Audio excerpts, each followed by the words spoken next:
สวัสดีค่ะวันนี้นะคะขอพรีเซนต์งานใหม่นะคะตัวนี้น่ารักมากน่ารักไหมคะ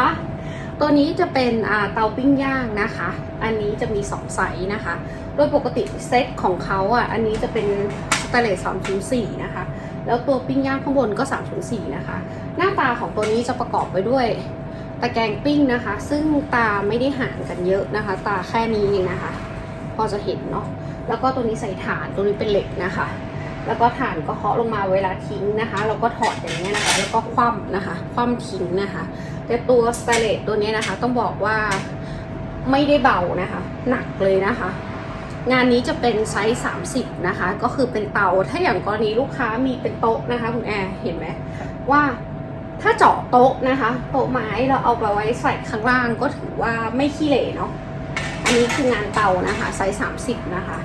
งานเตานะคะไซส์30แบบนี้นะคะมันจะแอปพลายเดี๋ยวเราจะขายเป็น1คือถ้าเตาก็คือเป็นเตานะคะแบบ1นะคะ2นะคะ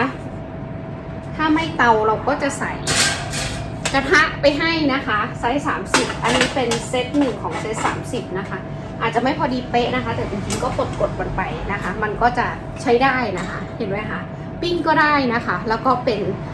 ย่างก็ได้นะคะดูเข้าท่าเนาะเดี๋ยวจะทำอย่างนี้เป็นเซต1นะคะไซส์30แล้วก็กระทะเปลี่ยนแบบก็ได้นะคะอันนี้จะเป็นไซส์ธรรมดาทรงธรรมดานะคะ